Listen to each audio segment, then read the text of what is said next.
Dormiu a perna. Dormiu? Dormiu?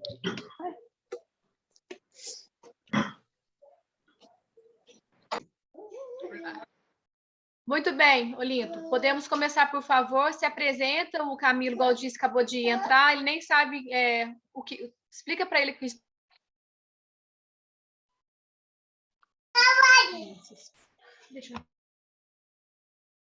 Olá, boa tarde a todos. Nós estamos dando sequência à nossa série de estudos, não é? Que é realizada todos os sábados, às 15 horas. E você que está chegando agora, participando pela primeira vez, seja bem-vindo. E hoje é a nossa 15ª lição. Já tem algumas semanas que estamos nos encontrando aqui. E nessas lições, nós aprendemos já a respeito da palavra de Deus, da Bíblia, né? E vimos que ela é confiável. Estudamos a respeito da divindade, da pessoa de Jesus, do Espírito Santo. Entendemos também a respeito do pecado, o que o pecado faz com a raça humana. Estudamos a respeito de um plano que Deus elaborou antes que fizesse o mundo para o resgate da raça humana, o resgate de uma natureza caída, não é? E hoje nós vamos para a 15ª lição e nós vamos tratar aqui de como comunicar com Deus. Existe uma forma de comunicar com o nosso Deus, né? Então esse vai ser o tema deste nosso encontro, ok? Então você que está chegando, deixa a sua Bíblia já preparada, né? Nós vamos andar alguns textos da Bíblia, vamos consultar os textos, deixar que a palavra de Deus fale para nós, ok? E como sempre, a cada semana, a gente abre assim, um espaço para todos participarem e até mesmo realizar a oração inicial do estudo. E esse momento está agora à disposição. Mara, conduz para a gente, por favor, não é? Para quem possa fazer a oração por nós. Sofia, faz oração para a gente, por favor, Sofia. Faz. Tá. Querido Deus que está nos céus, eu quero agradecer por mais uma semana de vida, saúde, paz. Eu quero pedir oração pela família da Rita, que essa família é uma família que passa por muitas dificuldades. Senhor, vai nessa família, abençoa elas. Eu também quero pedir para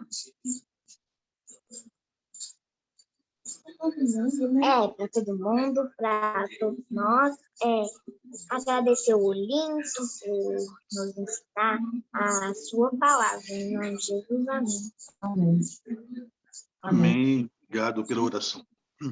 Bem, queridos, nós vamos começar nosso estudo com base no que está escrito, certo? Eu os convido a abrir as suas Bíblias no livro do profeta Jeremias. Jeremias, no capítulo 29, tá? Jeremias, capítulo 29. E nós vamos consultar aqui o versículo 12. Capítulo 29 de Jeremias, o versículo 12. Onde lemos: Então me invocareis, passareis a orar a mim, e eu vos ouvirei.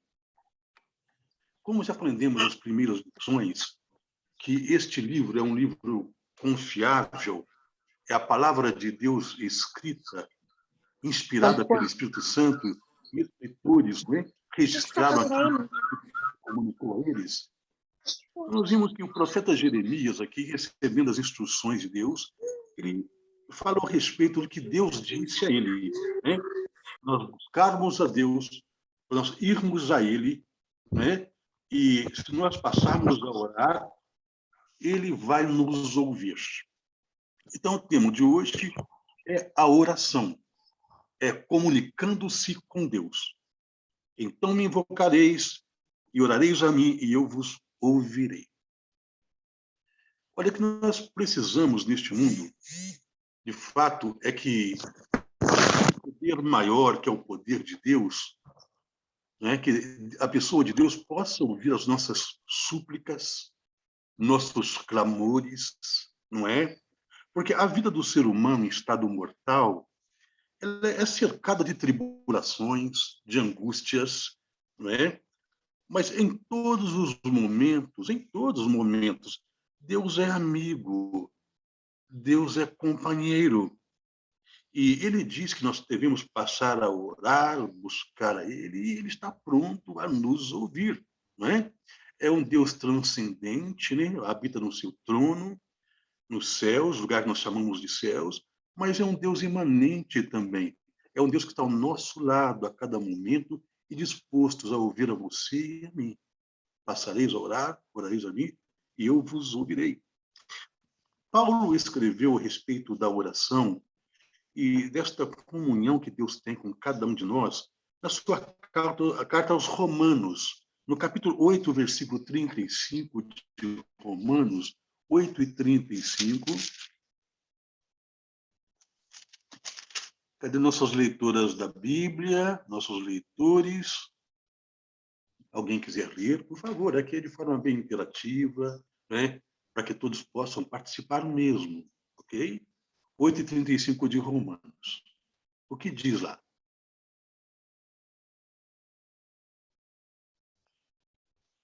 Bom, vamos lá. Quem nos separará do amor de Cristo? Será tribulação, ou angústia, ou perseguição, ou fome, ou nudez, ou perigo, ou espada? Quem nos separará do amor de Cristo? Olha, nós entendemos que nós somos frágeis e muitas vezes vacilantes. Existem algumas situações em nossa vida que a gente passa até a duvidar de que Deus está nos dando assistência, de que Deus, de fato, está ouvindo as nossas orações, né, e cuidando de nós. Essa fragilidade que o ser humano tem, ela é em consequência de nosso estado caído, de nosso estado de pecado, que nos leva até a duvidar de Deus. Mas Deus é um Deus companheiro. Ele fala que nada neste mundo, mas nada, pode nos separar do amor que Ele tem por nós. Nada. Sabe que até mesmo os nossos pecados, as nossas falhas, né? Nossos deslizes, coisas que fazemos que entristecem o coração de Deus, nem mesmo estas coisas fazem uma separação entre Ele e nós. É claro que o magoa, que Ele fica triste, mas, acima de tudo, Deus nos ama. Nada, nada pode nos separar do amor de Cristo. Então, um pensamento inspirado de uma escritora, Ellen White, ela escreveu no livro Medicina e Salvação, página 203, que eu acho apropriado para esse estudo.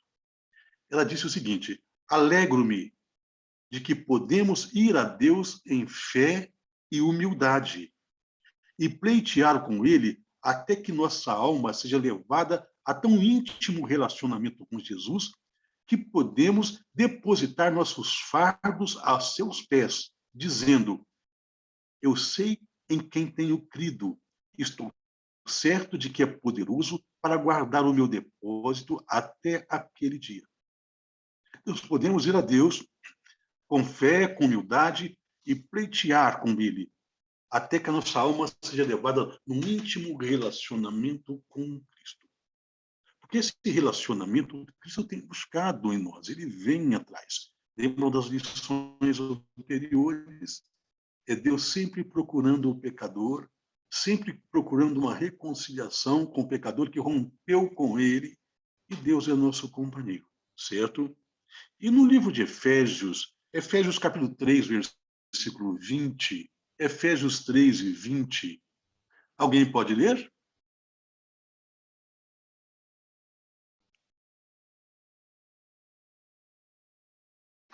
Eu vou ler, Olinto. Espera aí.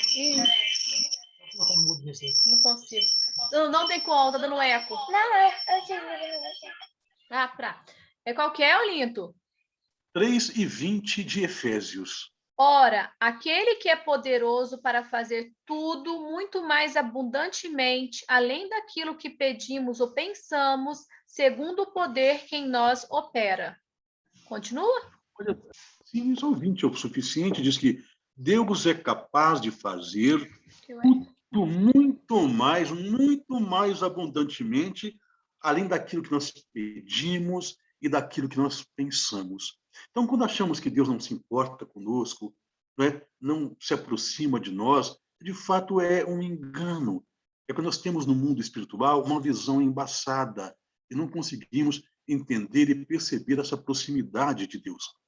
E muitas vezes, quando fazemos nossos pedidos a Deus, nós temos por hábito, um grande número de pessoas tem por hábito de dar para Deus a receita de como é que Ele vai fazer. Senhor, eu desejo que o Senhor faça assim, assim, desse jeito, como se diz, assim, assado. Olha, não é bem assim. É como se nós estivéssemos limitando o poder de Deus dentro da nossa visão. Não é? Então, diz que Deus é capaz de fazer muito mais por nós, mas muito mais por nós, além daquilo que nós pedimos, ou imaginamos, ou pensamos. Por isso que Deus fala, orareis a mim, eu os ouvirei. Não é? E Ele é capaz de fazer muito mais. É por isso que Deus permite que a gente possa lançar sobre Ele as nossas dificuldades, as nossas ansiedades, sejam de quaisquer ordens que forem, todas elas. Se o nosso problema está relacionado, quem sabe, a um quadro de saúde, a um problema relacional, na família, ou com os filhos, na área de trabalho, nas finanças, ou mesmo um caso de solidão, uma pessoa está só, é uma situação que deve ser lançada sobre Jesus, porque Ele cuida da gente. Pedro escreveu isto, na primeira epístola de Pedro, no capítulo 5, versículo 7. 1 Pedro 5 e 7. Oi, Devanil, que bom que está com a gente. 1 Pedro 5, versículo 7. Nós vemos aqui o apóstolo Pedro. Olito, eu vou ler. Por favor. 5, 7. Lançando sobre ele toda a vossa ansiedade, porque ele tem cuidado de vós. Lançando sobre Jesus toda a nossa ansiedade, sejam os problemas de quaisquer ordem que forem, que Ele está disposto a ouvir. Ele está disposto a estender a mão, a nos ajudar, não é? Então, Deus é um Deus imanente, é um Deus que está ao nosso lado, que está cuidando. Embora a gente não consiga enxergar muitas vezes, é pela nossa deficiência de fé. Aí cria um paredão, um muro, uma escuridão entre nós e Deus, e a gente não percebe, então, a presença dele atuando em nosso favor, não é? Sua mão favorável estendida, mas Deus está cuidando de todos nós. E nesse estudo, como nós vamos dividir esse tema, tá bom? Ele é bem abrangente. Nesse estudo, nós vamos aprender a orar, ok? Vamos ver o que é oração, vamos ver sobre a importância da oração em nossas vidas, e vamos entender, por exemplo, será que Deus ele atende todas as orações? Será que atende todas? Existe algum tipo de oração que desagrada a Deus? E como fazer uma oração eficaz? Já ouviram falar de oração poderosa, não é? E muita gente acha que a oração poderosa está na dinâmica de orar. Quando a pessoa fala forte, né? E de forma impactante, e acha que o poder da oração está nisto. E nessas lições, nós vamos aprender como fazer uma oração que seja eficaz, para que possamos alcançar as bênçãos. Certinho? Então, tudo isso nós vamos tratar. É por isso que esse tema vai ser dividido. Tá? Eu prefiro que a gente possa dividi-lo, para que a gente possa tratar de forma assim, mais carinhosa com cada assunto, com bons detalhes mesmo. Então é o seguinte, vamos começar a ver a oração. Sabe que nem todo mundo sabe orar, não é? Sabe que até os discípulos de Cristo, eles tinham algumas dificuldades para orar. E nós encontramos no Evangelho de Lucas, no capítulo 11, versículo 1, um discípulo pedindo que Jesus o ensinasse a orar. 11 e 1 do Evangelho de Lucas. Aqueles que quiserem participar, tá bom? Abra suas Bíblias, quem quiser ler, 11 e 1, onde lemos. De uma feita, estava Jesus orando em certo lugar. Quando terminou, Um dos seus discípulos lhe pediu: Senhor, ensina-nos a orar, como também João ensinou aos seus discípulos. Então, se nós não sabemos orar, não é? Nós temos que pedir para quem? Pedir para Jesus. Senhor Jesus, eu preciso aprender a orar. Não é? Pois bem, agora vamos analisar o seguinte. Eu quero que você acompanhe comigo agora um assunto importantíssimo dentro desse tema. O que é orar? O que é? Vamos no livro de Salmos. Nós vemos que o salmista Davi e outros salmistas são pessoas de oração mesmo. Eles tinham uma comunhão tremenda com Deus. E no livro de Salmos encontramos orientações do que é a oração, de como orar. Salmo 62, versículo 8. Alguém se dispõe a ler? 62 e 8 de Salmos. A Nana vai ler, Olinto. Por favor, Nana. Confiai nele, ó povo, em todos os tempos. Derramai perante ele o vosso coração. Deus é nosso refúgio. Olha, a oração implica aí confiança plena em Deus. Não é confiar em nós, em nosso potencial, ou confiar porque fazemos as coisas, procuramos fazer o que é certo, né? É que vamos alcançar a Deus. A confiança está em Deus, em todo momento. Né? E o texto ainda diz que nós temos que derramar o nosso coração diante de Deus. Isto é o significado de oração. Oração é falar com Deus aquilo que nós estamos sentindo. É aquilo que está passando conosco. É conversar com Deus. Ontem eu dei esse estudo, a segunda parte desse estudo. Mas em outro momento, quando eu estava estudando com um amigo, ele falou assim, mas orar e rezar é a mesma coisa? Né? Olha, se nós pegarmos o dicionário, oração e reza é o mesmo significado, é sinônimo, essas palavras são sinônimos, certo? E elas estão voltadas para uma comunicação com Deus. Mas a Bíblia apresenta um modelo de comunicação com Deus que é derramar o coração diante de Deus. Então, se você reza, certo? Mas derrama o coração. O que é isto? Derramar o coração. Não é usar palavras repetitivas e de alguma oração que alguém elaborou, que alguém criou, aí que a gente decora, certo? Então a gente passa a fazer aquela oração. Tem pessoas que têm as suas orações aos seus santos devotos, né? E faz aquilo com fé, faz aquilo com confiança. Mas a Bíblia, ela vai nos educando na maneira certa de comunicarmos com Deus. Então, se você rezar da seguinte forma, tá? Porque são sinônimos das palavras, e você vai para Deus e fala, Senhor, olha, não estou feliz, eu estou com esses problemas na minha vida, eu não consigo resolvê-los, eu estou apelando para o Senhor, o que o Senhor pode fazer. Isto é derramar o coração, é ser sincero, é falar com Deus. O que é diferente se nós fizéssemos uma oração ou uma reza mecânica, repetitiva, uma reza que alguém inventou e que nós decoramos e agora praticamos. Né? Pense você numa reza que você faz, você que está participando com a gente. Aí você está cheio de angústia, está cheio de problemas, sua vida está num momento parecendo um desastre. Aí você está falando aquelas palavras repetitivas, mas o seu coração está assim, Senhor, está ruim aqui, ó, me ajude, me socorre. Então fale com Deus de maneira aberta, de maneira espontânea. Derrame o coração diante dele, tá bom? Então, orar, rezar é isto. É derramar o coração diante de Deus. É confiança plena em Deus. Porque até o versículo vai dizer, Deus é o nosso refúgio. Onde é que eu posso me refugiar num momento de uma enfermidade, de um quadro crítico, de uma situação de desconforto na vida? Situações que muitas vezes o ser humano não pode resolver. A quem que eu tenho que apelar? Para Deus, ele é nosso refúgio. Mas Deus fala assim, confie em mim em todo o tempo, derrame o seu coração, fale comigo.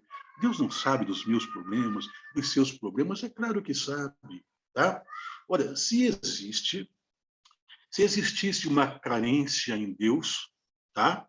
Claro que não, mas dentro da linguagem humana, da visão humana, se existisse uma carência em Deus, é de relacionamento do ser humano com ele. né? Porque geralmente nós vamos a Deus ou para reclamar, né? Quem sabe da temperatura, está muito frio, né? Quando é verão, o Senhor está quente demais, ou eu estou com problemas no emprego. Às vezes nós vamos só para pedir a Deus ou reclamar de situações assim, né? Mas nós deveríamos ir a Deus porque Ele é Pai, Ele é um companheiro. Imagine estarmos junto com o nosso Pai todos os dias e não trocarmos uma palavra com Ele. Que tipo de relacionamento é este? Porque Ele está com a gente todos os dias. Então Deus espera que a gente fale com Ele. Não que Ele não saiba que a gente precisa. Ele sabe. Antes de a gente pedir, Ele sabe. Mas Ele fica feliz quando um filho vai a Ele, Ele diz, olha, hoje o meu filho se dirigiu a mim. Hoje ele me chamou de pai. Deus espera que a gente fale com Ele. Certinho? Então, nós estamos aprendendo a orar. Orar é derramar o coração diante de Deus, certo? E vamos analisar a questão da oração. Ela requer algo que se chama fé. Tá? Agora, a fé também não é algo que o ser humano produz. Nenhum ser humano pode gerar fé, produzir fé. A fé, inclusive, é até um dom de Deus. Vamos analisar sobre a fé e o exercício da fé aqui, tá bom? Eu convido vocês a abrirem aí a Bíblia, na primeira carta de Paulo aos Coríntios, 1 Coríntios capítulo 12, onde fala dos dons. 1 Coríntios 12.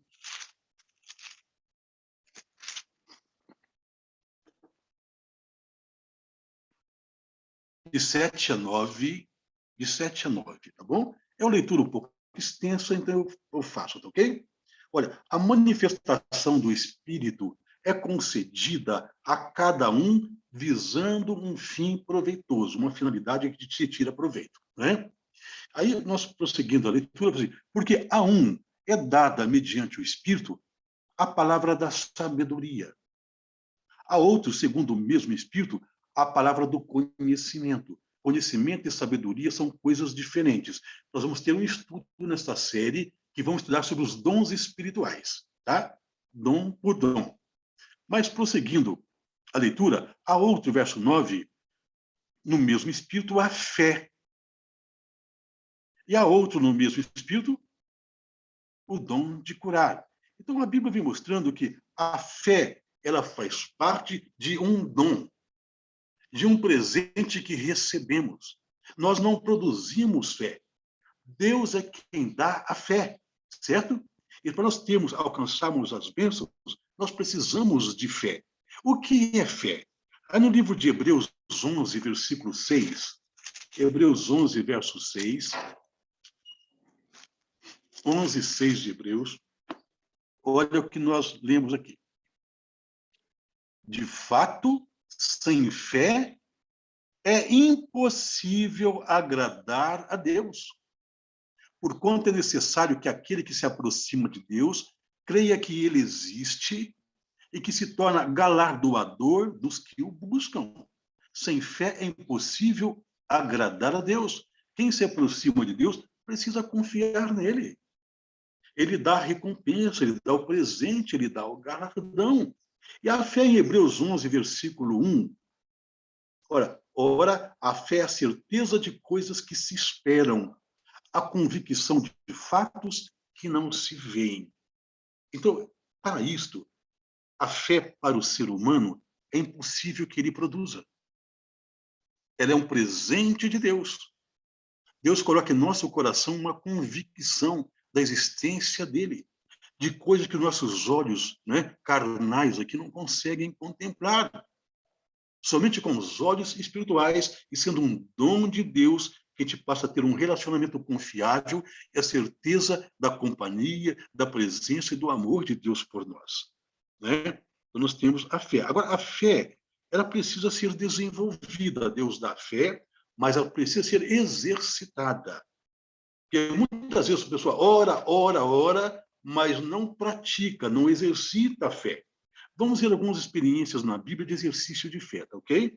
Eu os convido a abrir em Romanos, na carta de Paulo aos Romanos, no capítulo 10, versículo 17. Então, esse texto eu vou deixar que vocês leiam, tá bem? 10 e 17 aí de Romanos.